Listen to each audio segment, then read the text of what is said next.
Well, that was quite surprising. Hello everyone and welcome back. Total War Warhammer had a bunch of reveals today and we're going to talk about it. We did not get early access through Creative Assembly because, I don't know, jump scares about maybe potential leaks, which, fair enough, it happens often. But what we do know right now is that it is going into a closed beta at the end of this year. So, yeah, I was kind of right. This game is not coming out anytime soon. And that's not necessarily a bad thing, because the longer they take, the better it works out, let's be honest. We've had some pretty weird circumstances when it comes to Total War. The funny thing is, regardless, it might still have leaks anyway, because the last time Creative Assembly did close betas for certain games, there were leaks. So, more info.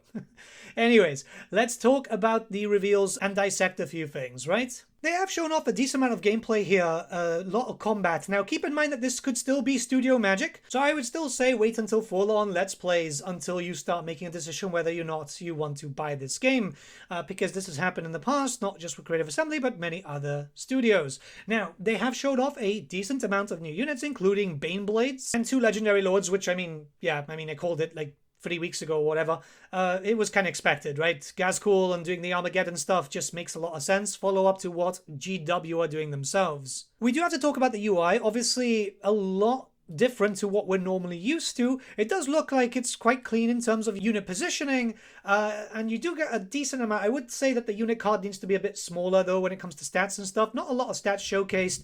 It does seem like there is a lot of unit commands. Again, this does kind of fall with everyone talking about the fact that it looks more Dawn of War style than anything else. The big thing, for me at least, is on the right hand side. It looks like we've got abilities for factions and stuff, which we know that certain factions are going to have certain bonuses and the rest. It's kind of obvious, but I don't like the minimap down there. The minimap needs to be at the top.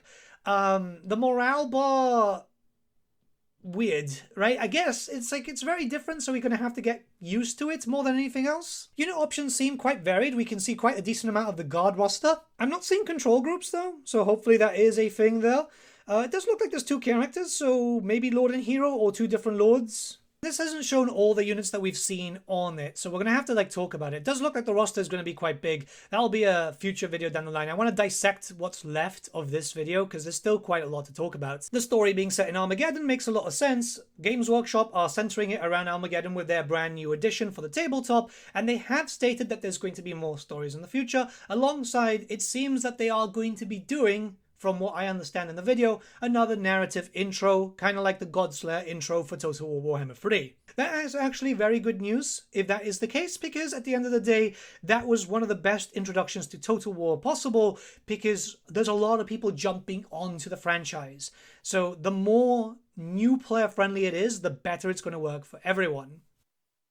So this is a early render, so keep in mind that things will change around.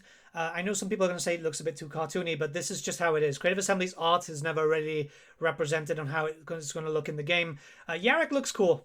Yarrick looks very, very cool. I'm looking forward to seeing how he plays. Hopefully, they won't make the same mistake as Games Workshop and actually have some Steel Legion some Steel Legion models to be able to use, because it feels weird going to Armageddon without having any Steel Legion units. Oh boy. But no, he does look good. Same thing as Gazcool.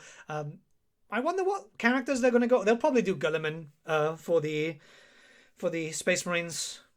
Yeah, they'll likely do Gulliman. They could have definitely gotten a better render of Gazcool because it kind of looks a bit low quality. I don't know. It feels weird. I would have liked a big single shot or whatever. He's probably not fully ready to show off full-on animations though, so it kind of makes sense. I don't know. It feels weird seeing him like this. They did show off another look at the planet types, which is great. So we know now, well, from a small while ago, that they've got a generating tool to make loads of different style planets, and this is going to be very useful, especially as the game gets larger and larger, which I imagine will eventually hit its own Immortal Empires-esque style map. That's what a lot of people have been asking for, and Creative Assembly do listen to what people say. It just takes them a little bit of time. This is good, though. This is good. The more that this happens, the better. It's good to see different biomes and not just oh yeah, this is the arid map and then it's just going to look the same, copy-pasted over and over, because these planets need to be diversified in terms of visuals for multiple campaigns. Alright, so I'm just going to talk about the clips here, because the visuals look quite good. I'm kind of curious to see how this is all going to work out, obviously, especially since we've been able to see some guard jumping over some fences. That's something that's been lost media for a while for Total War. Lehman Russ tanks looking quite good. The visuals, if they can get the camera to be better than it has been in like recent Total War games, then it might be a lot better than expected. So far, we can see quite a decent amount of units, and they do seem that they've got a lot there. Yeah, like unit sizes look pretty good. I think it's looking like a Total War, right? I mean, we can't really see too much because obviously a lot of this could be just studio magic, but it is looking a little bit more Total War-y, especially when you see missiles go down. It does look like defenses are going to work, and when you get the aerial of all the units moving from like that river and stuff, it's looking, yeah, like it makes me feel fairly confident that this is not going to be a problem.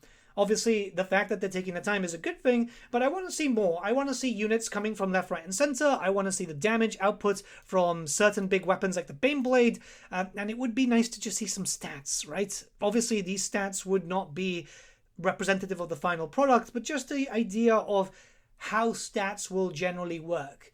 Stat lines have been smaller and smaller when it comes to Warhammer 3, but I feel like a lot of people want to see just what metrics are going to come into that. So I'm pretty confused about one thing, though. They were like talking about which planet should I assault, which region should I conquer to get certain benefits. And they were like, oh yeah, you know, certain areas will get you bonuses. I mean, that's what resource buildings already do in normal Total Wars. Why not call it that? Unless it's supposed to be something completely different. But as far as I gather, you know, it's like taking a specific area which reduces the recruitment time for, I don't know, Jade Warriors or whatever, right? You know what I mean? Something that we're already used to. Unless they're changing up that feature? I don't know. Because we do know that there's stuff that does help you in future campaigns. Now this has definitely piqued my interest. A little look at one of the campaign maps that they've got planned. Obviously there is going to be stuff in the future. They've stated it themselves. This looks really, really good. So we can see planets, and I think Drexus is a moon, right? Yeah, Drexus I think is a moon. So it does look like there's quite a lot going on there, and obviously there's still end turns and stuff, so there's a lot. We got resources. That, I guess at the top is unit caps too. Very, very curious as how this is going to go. I guess blue is theirs, and the red is the enemy's stuff. Right, we're going to need a lot more context, and obviously this is stuff that they're going to be talking about. They said later during the summer, and you know, summer is just not properly started yet, so I imagine we'll get some end times information first. But this looks really interesting. It's giving me Empire at War vibes, which is kind of cool. At the end of the day, that's what like we want, right? Like that's what a lot of people wanted for a grand campaign. So hopefully that is the case. I'm not going to lie, however, I was hoping for multi-resources, but I do imagine that each of the races and factions are going to have their own dedicated resources, and they're likely going to go for like a very basic stuff for like the starter factions, because you know the base game factions need to be the easiest to learn. That's their ethos for a lot of things. The gameplay clips look cool. Honestly, it gives me a lot of hope. I wasn't too sure. I honestly wasn't too sure. But from what they can show there, it does look like, yeah, this looks like a Total War game. Which I was worried about, by the way. I was really worried that this was not going to look like a Total War game. I don't know, call it a feeling, but it's nice seeing like loads of units moving on the table. It's nice seeing big monsters. It's nice that you can see like explosions. It still looks like I haven't fixed the blood stuff because it just looks like the jam exploding. But hey, that's what you get, right? That's the Total War feel. I'm happy that they didn't put a release date or, you know, coming in 2027 or whatever. It means that they're going to take their time. And that is actually the best thing possible. If they can take their time and make this good, yeah, this will be great. Because I did notice a bunch of units stuttering and stuff, but that's maybe the PC gaming show. It could be that, because like they're always a bit weird with these types of things, right? But hey, let me know what you guys think in the comments below. Let's start a bit of a discussion. This was interesting. This was actually very, very interesting. It's making me a little bit more hopeful for the title, which I think is quite important. Have a great day, everyone, and I'll see you all again very, very soon. Bye.